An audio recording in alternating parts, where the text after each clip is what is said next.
Hello and welcome to Educating Spokane. I'm Kevin Morrison and I'll be your moderator for the evening. Tonight we're taking a closer look at what's in the 2015 bond and levy and what it means to the voting public. Spokane Public Schools will ask the community to decide these measures in Spokane County's February 10th special election. We'll also be taking your questions. Call the number on your screen or send us an email or text us at es@ksps.org. Please share your name and phone number with our volunteer in case time doesn't permit us to address your questions during the show. Our guests from the Spokane Public Schools Board of Directors are Board President Dr. Jeff Bierman. Hello, Jeff. Hi, Kevin. Director Rocky Treppiedi. Rocky. Kevin, how are you? I'm doing well, thank you. And Superintendent of Spokane Public Schools, Dr. Shelley Redinger. Thank you all for being here. Thank you. Good evening. Great. Happy New Year to you all as well. Thank you, too. Now, before we launch into this discussion, let's cover some of the basics. Bonds and levies pay for different things. Bonds are for buildings, and they fund things like facilities, technology, security improvements, and things that cannot be used to operate actual school programs. Right. Levies, on the other hand, that's the other pot of money. They are for learning, and they fund things like educational programs, staff, and supplies. Extracurricular for sure. Extracurricular as well. And they're a way for the local communities to supplement state funding, which falls short, as we know, for all that is required. I think Director Chapin said it probably best when she said it's kind of the difference between a black and white education and one in full technicolor. So in Washington, levies can pass with a simple majority, and that's of an approval rating of 50%. Bonds, however, they require a 60%. Correct. So it's a different set of rules, basically. And they also have to have a 40% of the voters from the previous election, general election, for validation. So levies have no requirement for validation. So it gets a little complex, but I think we've got it figured out now. Now that we've got it cleared up, Dr. Redinger, over the past few months, you've met with community members and staff, I know, to present information about the long-range plan. Correct. And you asked for input at that time. And what did you learn from all these visits? I know that you went to all 50 of our sites. Well, we learned a great deal, and it was really good to have that face-to-face interaction with staff and with community members. And what we learned is that safety was really important. You know, we had a lot of questions about how are we making sure to continue to address safety in a very proactive manner. The other is technology. All of our state testing now is required to be online, and the software is becoming more and more sophisticated. So we need to make sure the computers don't crash and the students are able to finish their testing. And also it's a way, many of the classes are using technology for the learning. So that came out loud and clear as well. And then also a real desire to make sure that we're addressing all the sites rather than maybe just focusing on high schools or just on a certain part of our community. And so making sure, Mark Anderson likes to call it a chicken in every pot, but just making sure that we are addressing needs throughout our community. Great. Now I understand that there was also more than 3,500 people who gave input through an online system, kind of an online town hall called Thought Exchange. And what were some of the priorities that emerged there? Well, we did ask a lot of questions. We gave some different scenarios, and what we heard, the majority of our public and community really wanted us to wait on, we had some fields and a complete renovation of Joe Albee, and we really heard from the community they would like us to focus on the schools and on classrooms, and so we really took that to heart, and so we won't be doing the major renovation of Albee. We'll be doing some safety and security upgrades that are needed. One of the great things about that whole process was this is not something that just percolated the last few months. We've been studying and trying to figure what the priorities should be in terms of the projects themselves. And there are many, many priorities that we have, but limited amounts that we can seek from the public. So it was a matter of trying to balance what are the actual needs that we have and how much can we actually support, and then go to the public, and they're the ones that helped us prioritize the final list that will now be on the ballot in February. Exactly.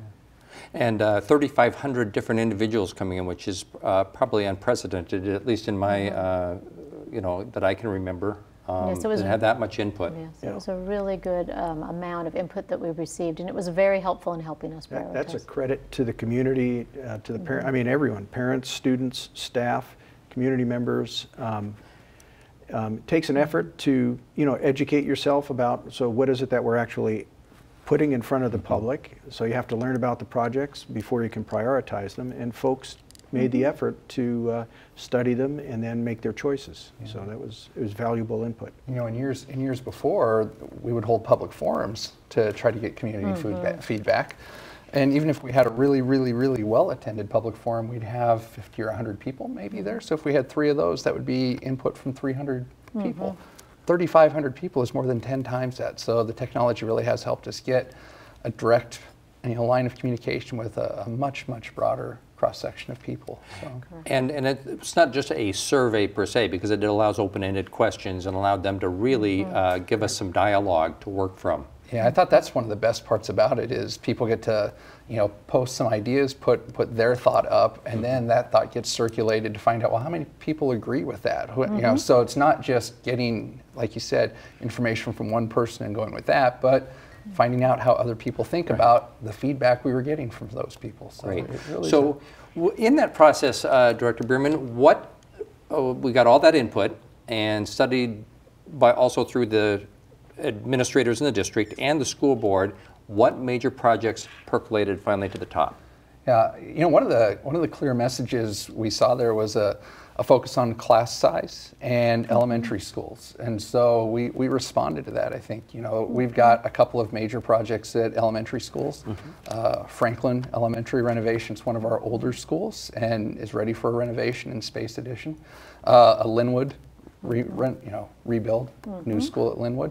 Salk Middle School being rebuilt as well. And then some upgrades at elementary schools, which is really some of the things that got added in thanks to that feedback. Upgrades at Wilson, upgrades at Adams, to give us some more classroom space to help with those class sizes that the community is interested in. And at the high school level, one of the main questions that we had was at Lewis and Clark High School.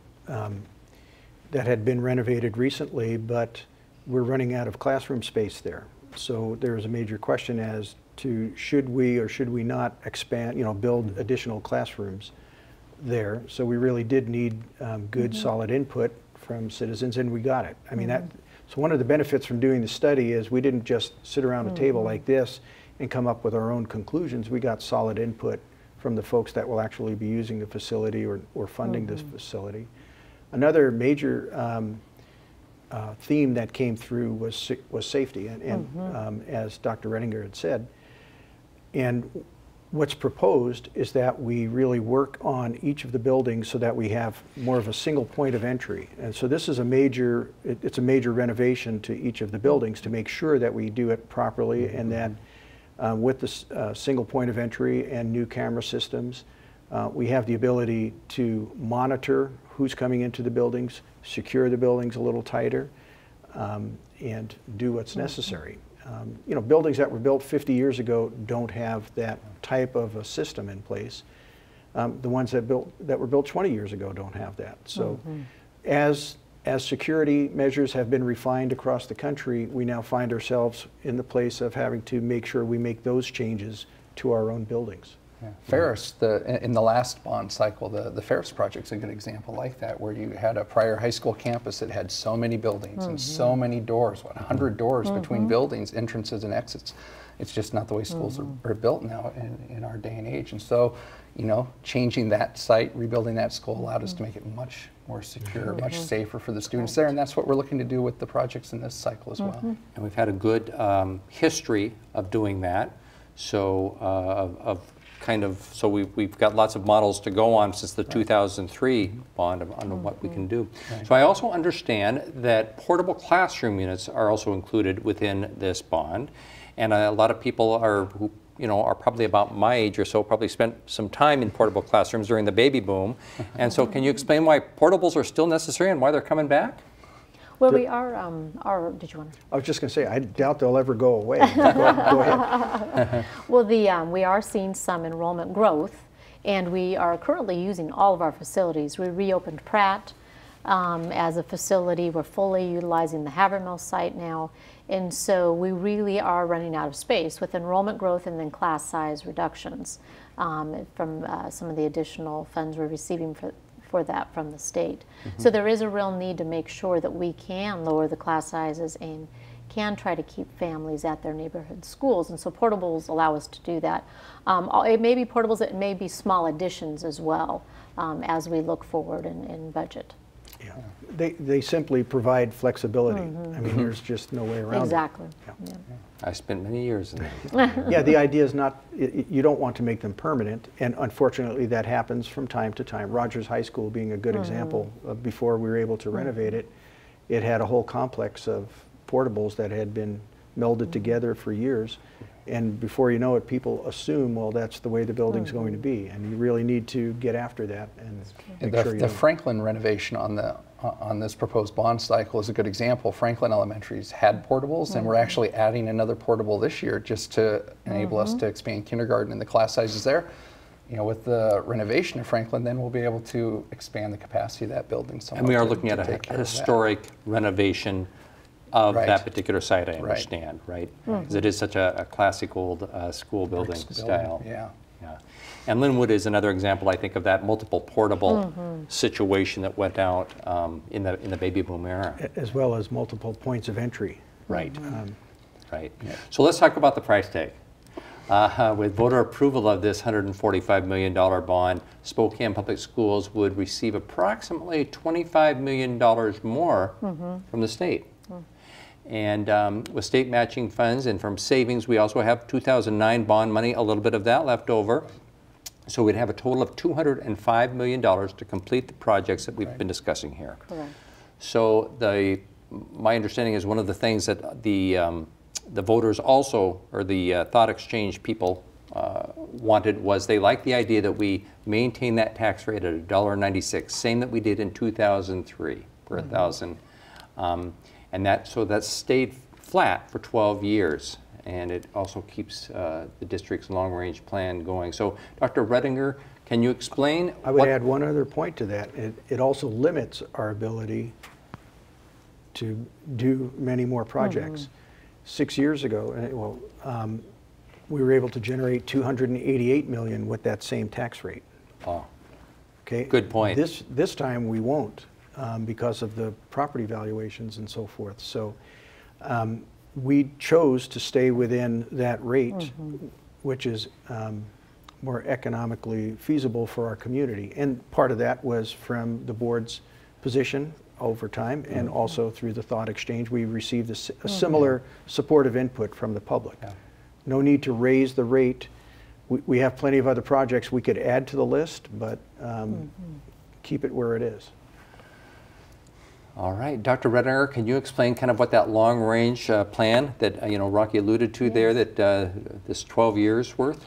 Well, the school board has established a well-thought-out plan, which is every 6 years looking at projects. But it isn't just, okay, what do we need to do now? It's really well thought out.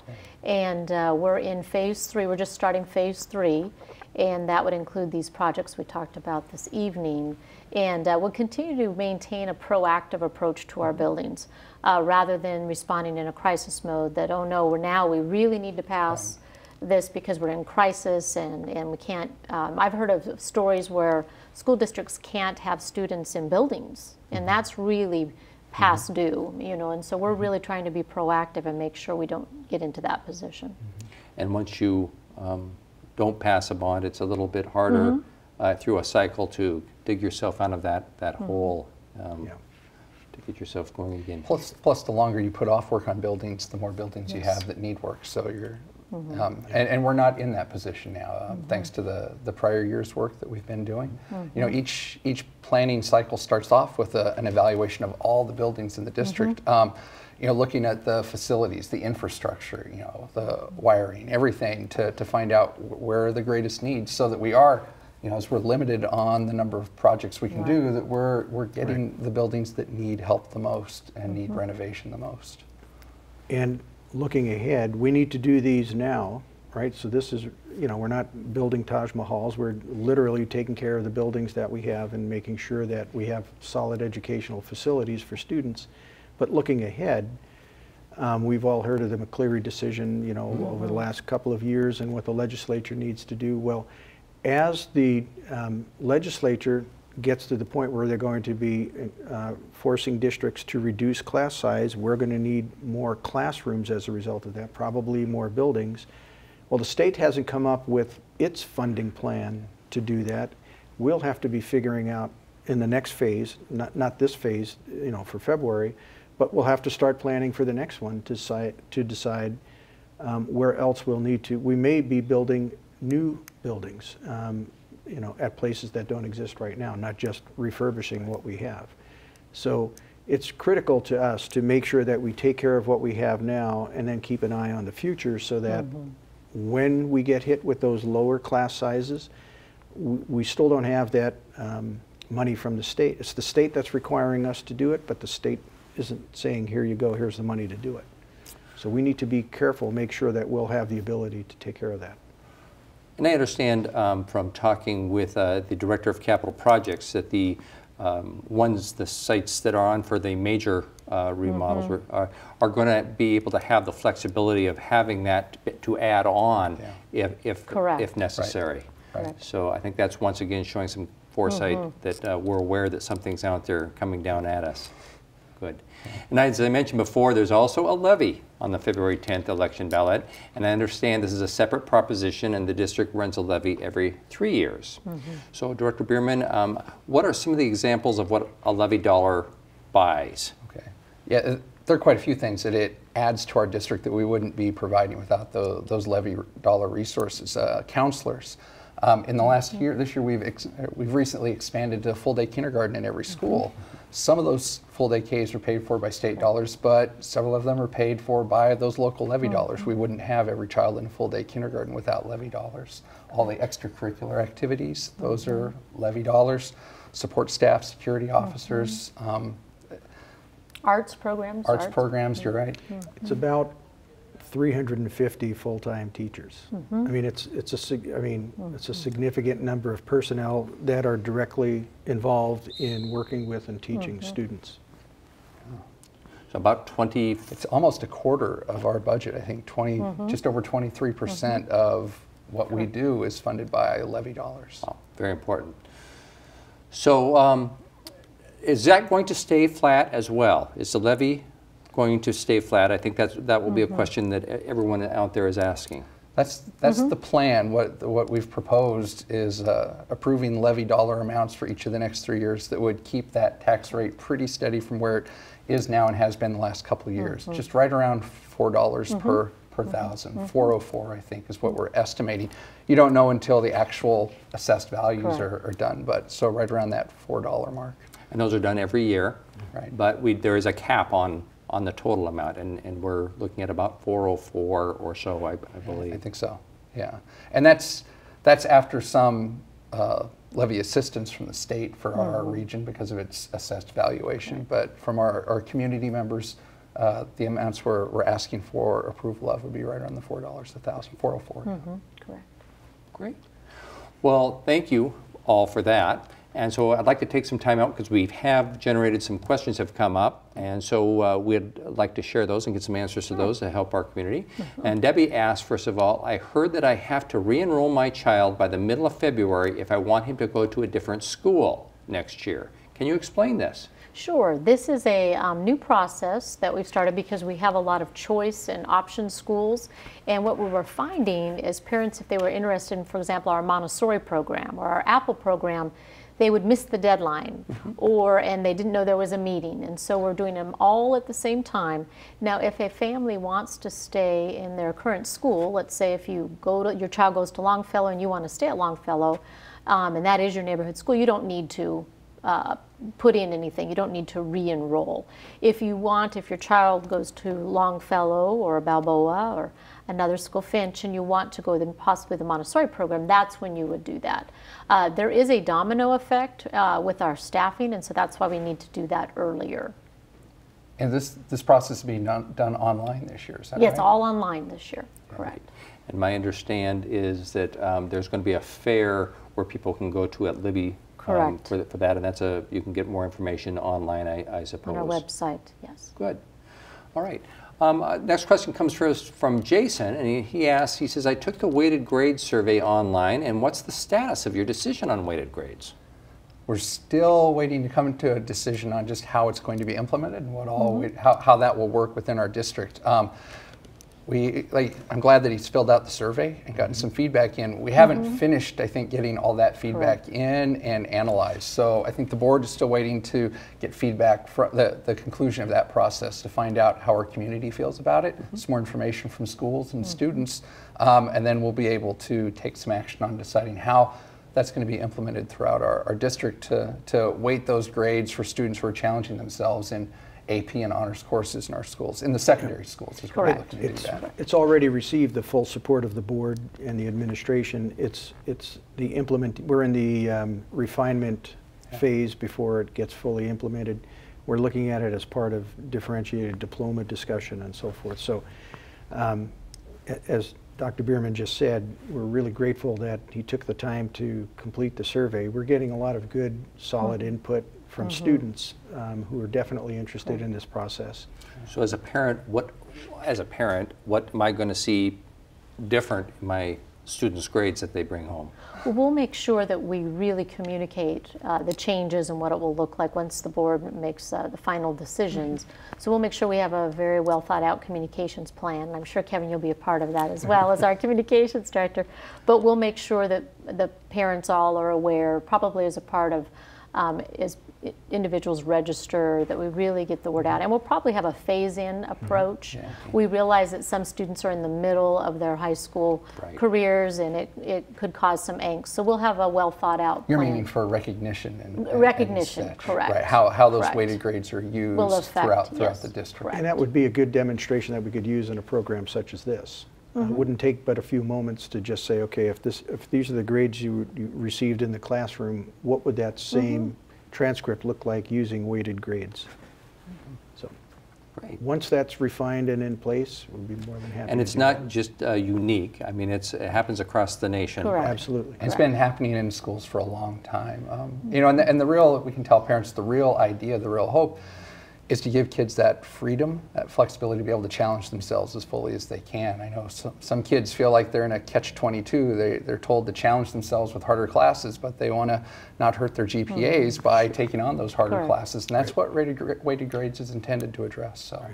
So for those who don't know what a weighted grade is or what that concept is all about, I think we really should demonstrate that next time we have that opportunity. I think that'd be great. So we've got another question. This one probably involves more of our HR department than anything. And Kim asks, I have been a stay-at-home mom for the past 20 years and I want to get back in the classroom. And what is the process for that? And I know as well that we've recently had a reporter come and ask and did a little story on substitutes and the shortage of substitutes within Washington State. So what is the process for somebody who wants to re-enter that may have their Washington certificate? Well, for substitutes, what I would suggest for substitutes or for actually a full-time or a part-time position as a teacher or an instructional assistant is looking on our website. We under employment, and then it goes over all the steps. We have really automated that process as well, and so applying for a position online with Spokane Public Schools is a good way to do that. If you do have questions, though, I would recommend that the individual go ahead and call HR, the Human Resources Department, if there's questions. After getting online, and also you can come in to the district office on Bernard, and we do have people to help walk through the process. And I'd also encourage, as a district, we've really been trying to make an effort to make those hirings, do our hirings earlier in the cycle, because we want to have staff in place and staffing in place, you know, earlier than the first day of classes. So I would advise you too, the earlier you can come in and start contacting and talking to people, the better, because we are really trying to push those processes earlier and earlier in the calendar. We actually have, right now, I'll use this as a time to advertise a bit, we have 13 open elementary positions online right now that are posted for next year.